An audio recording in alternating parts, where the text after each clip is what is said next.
Sebelumnya, Assalamualaikum warahmatullahi wabarakatuh. Selamat pagi anak-anakku. Mohon maaf, Pak Bima tidak bisa mendampingi di kelas. Di sini Pak Bima ada sedikit materi untuk kalian. Yang pertama yaitu adalah nanti silahkan dalam satu kelas itu membentuk menjadi 8 kelompok. Jadi satu kelompok 4 orang. Nanti silahkan dibagi memilih kerajaan mana saja. Satu kelompok mendapatkan satu kerajaan yang nantinya akan membuat scrapbook di pertemuan yang selanjutnya. Baik, kerajaannya apa saja Pak Bima? Nah, kerajaannya yaitu adalah ini. Ada Kutai, Tarumanegara, Sriwijaya, Mataram Kuno, Kalingga, Kediri, Singosari, dan Majapahit. Begitu, nanti silahkan dibagi menjadi 8 kelompok ini. Kelompok satu Kutai, kelompok 2 Tarumanegara, dan seterusnya. Baik, bisa dipahami ya. Lalu apa saja yang dicari dalam satu kerajaan itu Pak Bima? Yang dicari yaitu adalah tempat, raja-raja, puncak kejayaan, peninggalannya apa saja kerajaan itu, lalu kejadian pentingnya apa. Oke, gitu ya. Baik, untuk memudahkan kalian nanti tiap kelompok menuliskan apa yang menjadi tanggung jawabnya. Kelompok saya mendapatkan kutai, maka Pak Bima akan jelaskan sedikit terkait kerajaannya. Baik, untuk kerajaan yang pertama, yaitu adalah Kerajaan Kutai atau Kutai Kertanegara. Kutai Kertanegara ini berlokasi di Kalimantan Timur dan mempunyai raja yaitu adalah Kudungga, Aswawarman, dan Mulawarman. Dan raja yang terkenal atau berada di puncak kejayaannya itu adalah Raja Mulawarman. Prasasti yang terkenal itu adalah Prasasti Yupa. Isinya adalah Raja Simulawarman ini memberi 20.000 ekor sapi kepada Brahmana atau pemuka agama di sini. Oke, itu ya. Nanti kehidupan sosial politiknya bisa dicari. Next, Kerajaan Tarumanegara. Ini ada di daerah Jawa Barat atau sekarang jadi DKI Jakarta dan Banten. Itu masih ada kaitannya sama apa raja dari Kutai yaitu adalah Warman. Nah, ini raja yang terkenal yaitu adalah Purnawarman. Lalu di sini Purnawarman itu adalah tokoh yang gagah dan berani dan tegas. Dia membentuk apa namanya ya, beberapa angkatan perang, membangun saluran air untuk mencegah banjir, untuk irigasi sawah. Yang itu kejadian penting ini ada dituliskan di prasasti yang nomor 6, yaitu adalah Prasasti Tugu. Kalau prasasti kebun kopi Pak Bima itu adalah berisi atau berbentuk telapak kaki gajah Airawata. Ya, terus kalau prasasti Jambu itu keperkasaan si Purnawarman. Intinya bercerita tentang raja yang terkenal atau yang kuat. Oke, begitu ya. Next. Selanjutnya Sriwijaya. Nanti Sriwijaya ini terkenal dengan armada lautnya yang besar. Bahkan sampai sekarang kita disebut negara maritim itu tidak lepas dari kerajaan Sriwijaya.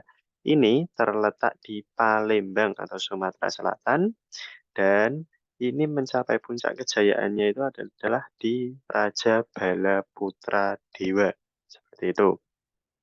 Dan Raja Kerajaan Sriwijaya ini dia runtuh karena penyerbuan besar-besaran dari Kola Mandala, yaitu dari Kerajaan India. Bahkan eh, terdapat prasasti Nalanda yang ada di India itu menceritakan tentang kerjasama antara Sriwijaya pernah melakukan penyerangan ke India dan diserang balik. Seperti itu secara besar-besaran.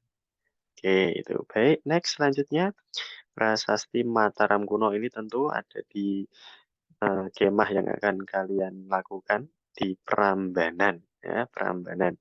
Di sini ada dua dinasti, yaitu adalah dinasti Sanjaya dan juga dinasti Sailendra.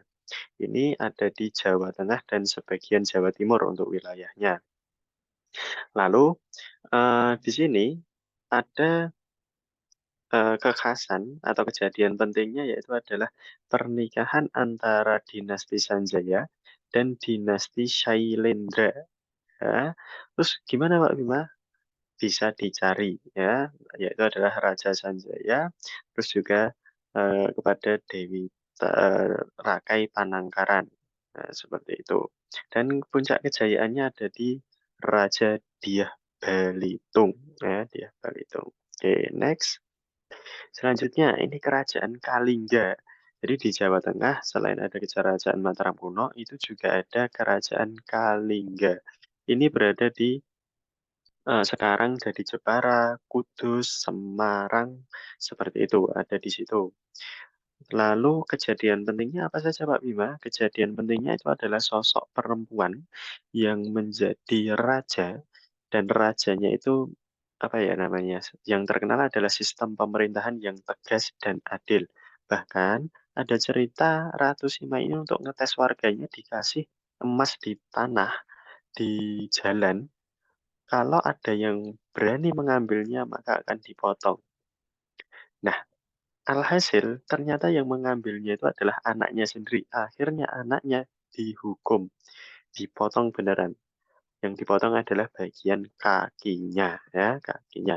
Terus ekonomi sosialnya bagaimana Pak Bima di daerah Kalingga? Itu adalah pertanian dan juga perkebunan, ya. Peninggalannya adalah Candi Tukmas, Candi Bubras, seperti itu.